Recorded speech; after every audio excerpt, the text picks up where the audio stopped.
السلام علیکم ورحمۃ اللہ وبرکاتہ۔ باب المسح على الخفين الفصل الأول عن شريح بن هاني قال سألت علي بن أبي طالب رضي الله تعالى عنه عن المسح على الخفين فقال جعل رسول الله صلى الله عليه وسلم 3 أيام ولياليهن للمسافر ويوما وليلة للمقيم رواه مسلم۔ مسح على الخفين یعنی کہ مصنف رحمہ اللہ یہ باب باندھے ہیں باب المسح علی الخفین، یعنی ان باب کے اندر ان تمام چیزوں کو ذکر کریں گے یا ان تمام شرعی دلیلوں کو ذکر کریں گے جو اس بات پر دلالت کرتی ہیں کہ مسح علی الخفین جائز ہے کہ جائز نہیں ہے۔ اسی طریقے سے ان کے توقیت کیا ہیں، ان کے وقت کیا ہیں، کن کے لیے کتنا ہے، اور ان تمام چیزوں کو ذکر کریں گے۔ اس کے بعد مسح کسے کہتے ہیں؟ باب المسح، المسح کے معنی ہوتے ہیں اصابت الید المبتلا بالعضو، کی تر کی ہوئی ہاتھوں کو اعضاء پر پھیرنا، اور کس اعضاء پر؟ او علی عضو مخصوص او بطریقۃ مخصوصہ، کہ مخصوص طریقے سے مخصوص اعضاء پر ہاتھ کو پھیرنے کو کیا کہتے ہیں؟ مسح کہتے ہیں۔ مخصوص طریقے سے مخصوص اعضاء پر ہاتھ پھیرنے کو کیا کہتے ہیں؟ مخصوص مسح کہتے ہیں۔ یعنی کہ یہ نہیں کہ مخصوص طریقے سے، یعنی جو طریقہ ہم کو بتلایا گیا ہے، یہ نہیں کہ جسے ہمیں مسح کرنا ہے خفین کے اوپر تو ہم کہاں کریں گے؟ ہمیں اوپر کرنا ہے، اوپر کرنا ہے، یہ نہیں کہ نیچے کریں گے، ٹھیک ہے۔ اس کے بعد اس کے اندر کچھ الفاظ آئیں گے تو ان الفاظ کو ہم پہلے پڑھ لیتے ہیں۔ الخف آئے گا، جورب آئے گا، اور اسی طریقے سے یہ تمام الفاظ آئیں گے تو ان کو ہم پہلے پڑھ لیتے ہیں۔ خف کسے کہتے ہیں؟ خف کہتے ہیں نعل من ادم یغطی الکعبین، یعنی چمڑے کا یا جلد کا ایسا جوتا جو کعبین تک، کعبین الاذمان الناتئتان فی مؤخر الرجل، فی مؤخر الرجل، کہ وہ دو ابھری ہوئی ہڈیاں جو پیر کے آخری حصے میں ہوتی ہیں، پیر کے آخری حصے میں ہوتی ہیں، یعنی دائیں بائیں جو دو نکلی ہوتی ہیں، الاذمان الناتئتان، ابھری ہوئی دو ہڈیاں، فی مؤخر الرجل، پیر کے آخری حصے میں، اس کو کیا کہتے ہیں؟ کعب کہتے ہیں۔ اس کو کیا کہتے ہیں؟ کعب کہتے ہیں۔ تو کہتے ہیں الخف نعل من ادم، چمڑے کا جوتا، یغطی الکعبین، جو کہ کیا کرے؟ کعبین کو ڈھکے ہوئے ہو، اس کو کیا کہتے ہیں؟ خف کہتے ہیں۔ اس کے بعد جورب کسے کہتے ہیں؟ لفافۃ الرجل من ای شیء کان، یعنی کوئی بھی چیز جس سے پیر کو کعبین تک ڈھکا جائے، کوئی بھی چیز جس سے پیر کو کعبین تک ڈھکا جائے، چاہے وہ بال میں سے کوئی چیز ہو، یا کپڑا ہو، چاہے کرباس ہو، چاہے جلد ہو، چاہے جلد وہ سخین یعنی موٹا ہو، چاہے رقیق، چاہے پتلا ہو، جس سے بھی پیر کو ڈھکا جائے، چاہے وہ کپڑا ہو، چاہے وہ جلد ہو، چاہے وہ کسی بھی طریقے سے کوئی بھی چیز ہو، اس کو کیا کہیں گے؟ جورب کہتے ہیں، جورب کہتے ہیں۔ اس کے بعد مسح کے تعلق سے تھوڑا بہت پڑھ لیتے ہیں۔ مسح یعنی مسح کی مشروعیت، کی مسح جائز ہے کہ جائز نہیں ہے۔ تو تمام اہل سنہ والجماعہ کا، تمام اہل علم کا اس بات پر اتفاق ہے کہ مسح جائز ہے۔ مسح کیا ہے؟ جائز ہے۔ اور مسح کا انکار کس نے کیا ہے؟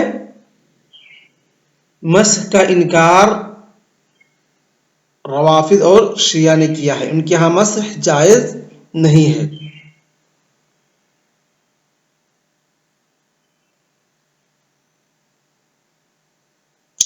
اور مسح کی مشروعیت پر جو حدیثیں ذکر کی گئی ہیں وہ تقریباً کیا ہیں؟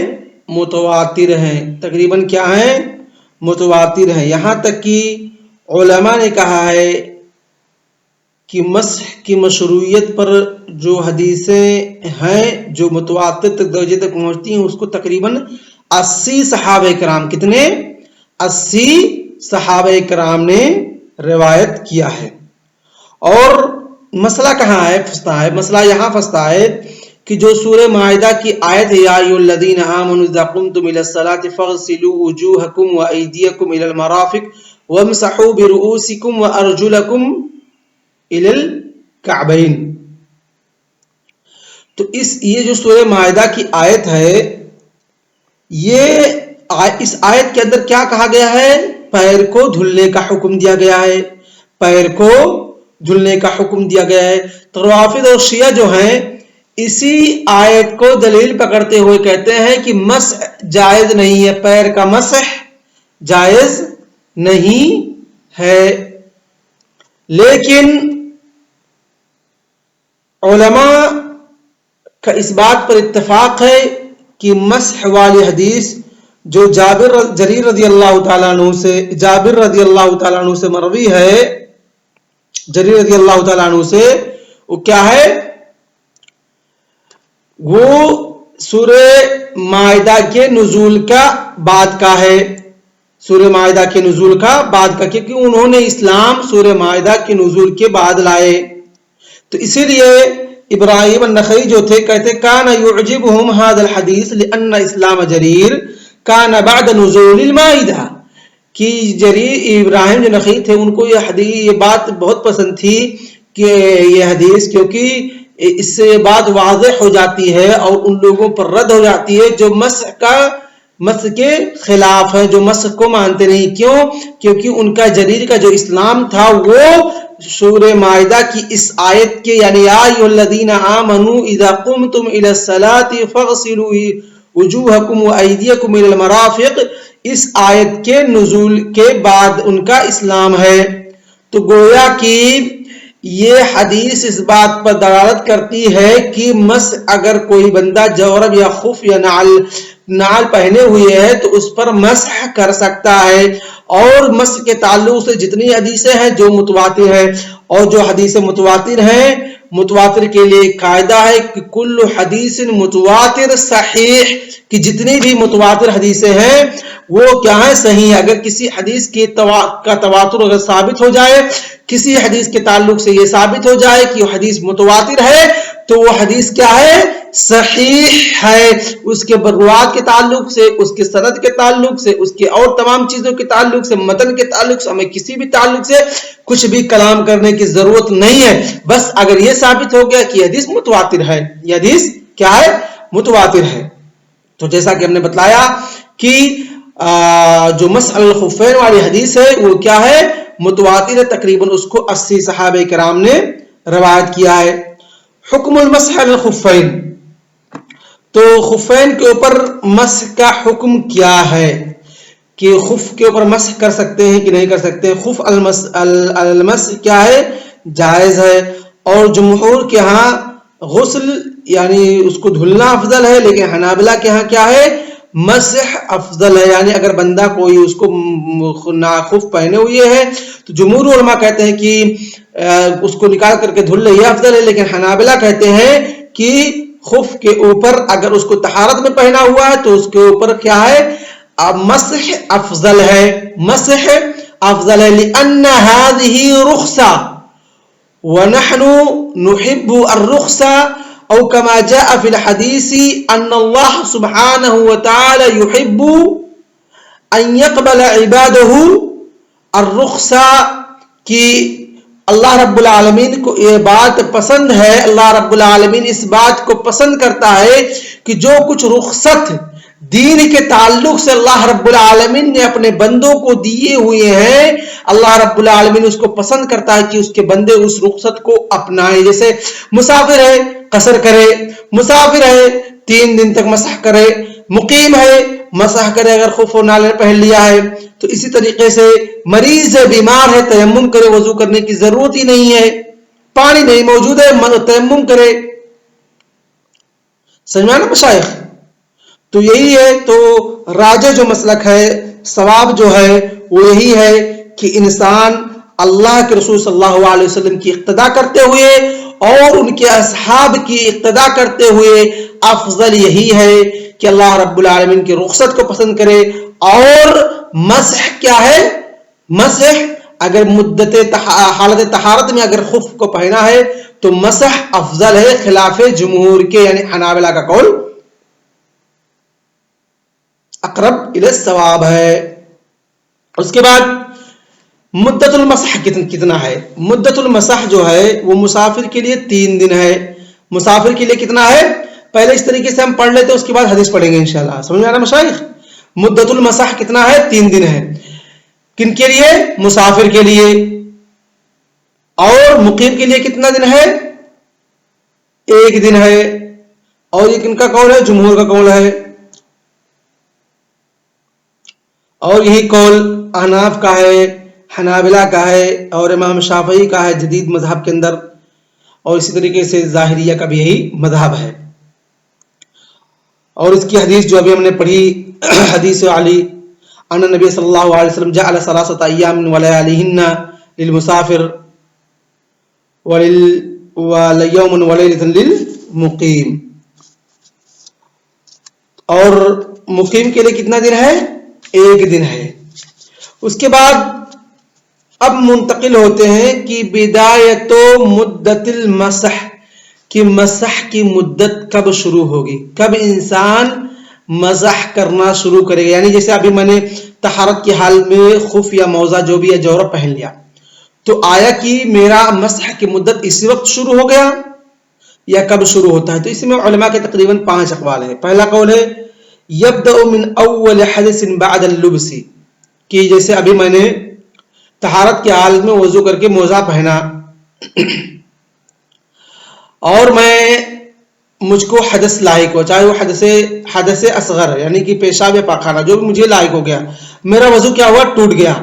تو ان علماء کا قول ہے، پہلا جو قول ہے کہ جب انسان کو حدث لاحق ہو وہاں سے شمار ہوگا، یعنی وہاں سے دن کا شمار ہوگا، یعنی 3 دن کا شمار کہاں سے ہوگا؟ پہننے سے۔ پہلا قول کیا ہے؟ حدث سے شمار ہوگا، من اول حدث بعد اللبس، کہ پہلے حدث سے یعنی پہننے کے بعد جو پہلا حدث لاحق ہوگا، حدث اصغر پیشاب پائخانے والا، وہاں سے شمار ہوگا۔ یعنی کہ میں نے وضو کیا تھا ظہر کے وقت اور اس کو پہنا تھا ظہر کے وقت، اب مجھ کو جو حدث لاحق ہوا وہ مغرب کے وقت لاحق ہوا، تو میرا کہاں سے شمار ہوگا؟ مغرب سے 1 دن شمار ہوگا۔ یا اگر میں مسافر ہو گیا تو مغرب سے تیسرا دن جو شمار ہوگا میرا مغرب سے شمار ہوگا، ظہر سے شمار نہیں ہوگا، جس وقت میں نے پہنا تھا وہاں سے شمار نہیں ہوگا۔ اور دوسرا قول جو ہے، جو علماء کہتے ہیں کہ من وقت اللبس، جب پہنا، یعنی میں ظہر کے وقت پہنا ہوں تو میرا ظہر کے وقت یعنی 9 بجے پہننا ہوں تو 9 بجے سے شمار ہوگا 3 دن یا 1 دن، اگر مسافر ہو تو 3 دن، اگر مقیم ہو تو 1 دن۔ اور تیسرا ہے کہ اگر مسافر ہے تو وہ صرف 5 وقت کی نماز پڑھ سکتا ہے، مقیم ہے تو 5 وقت کی نماز پڑھ سکتا ہے اس 1 مرتبہ پہننے سے، اور مقیم ہے تو 15 وقت کا نماز پڑھ سکتا ہے، 15 وقت کی نماز پڑھ سکتے ہیں۔ 3 دن میں کتنے نماز آتے ہیں؟ 15 دن، اور 1 وقت میں کتنے نماز آتے ہیں؟ 5۔ تو انہوں نے نماز کا خیال رکھتے ہوئے کہا کہ 5 نمازیں پڑھ سکتا ہے مقیم، اور مسافر 15 نمازیں پڑھ سکتا ہے۔ اور چوتھا جو قول ہے یبدأ من حین یجوز له المسح بعد الحدث سواء مسح او لم يمسح ولم يتوضا، یعنی یبدأ من حین یجوز له المسح، کہ جس وقت اس کے لیے مسح جائز ہوگا وہاں سے وقت شروع ہوگا حدث کے بعد، چاہے وہ مسح کرے یا نہ کرے، چاہے وہ مسح کرے یا نہ کرے۔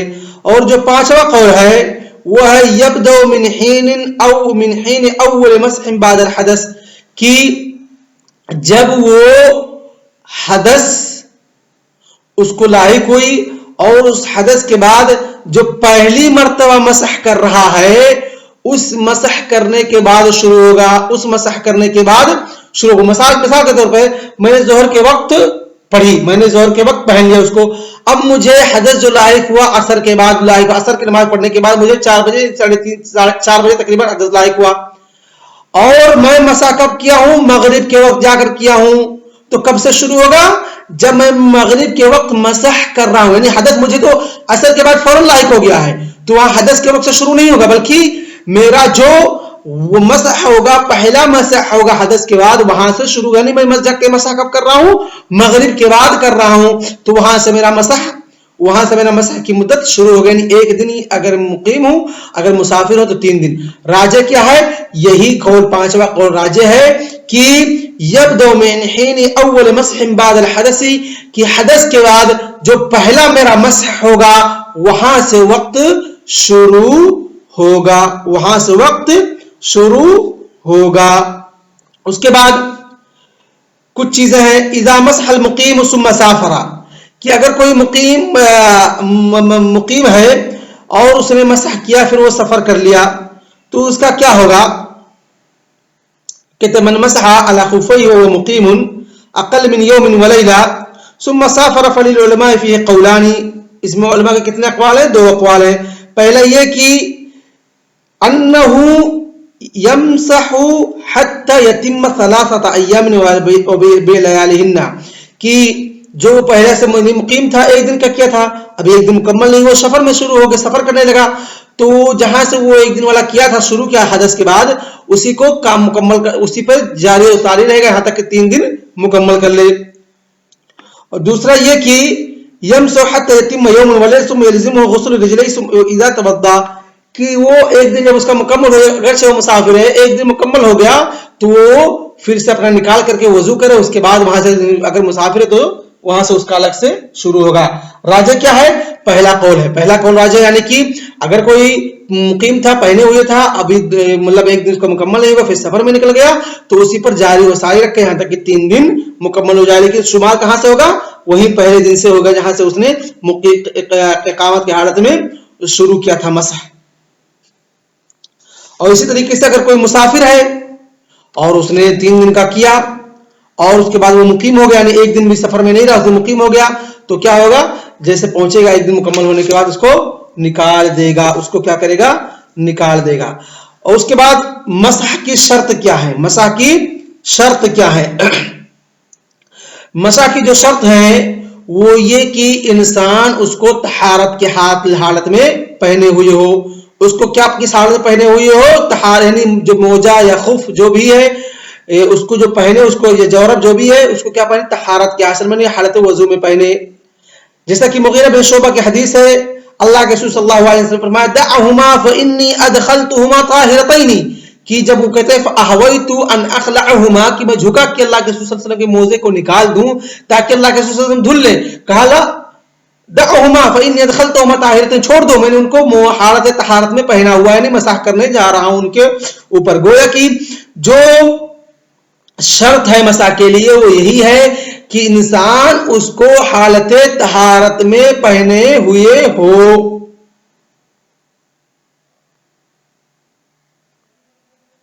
تو آج کا درس ہم اسی پر اکتفا کرتے ہیں, اور بقیہ چیز یعنی کہ اگر موزہ پھٹا ہوا ہے اور اسی طریقے سے محل المسح کیا ہے, اس کی صفت کیا ہے مسح کرنے کی, ان تمام چیزوں کو انشاءاللہ اگلے درس میں ہم پڑھیں گے. اور آج کا درس اسی پہ اکتفا کرتے ہیں, اور اسی طریقے سے حدیث کی شرح بھی اگلے درس میں ہم پڑھیں گے. وصلی اللہ علی نبینا محمد وعلی آلہ وصحبہ اجمعین. السلام علیکم ورحمۃ اللہ وبرکاتہ.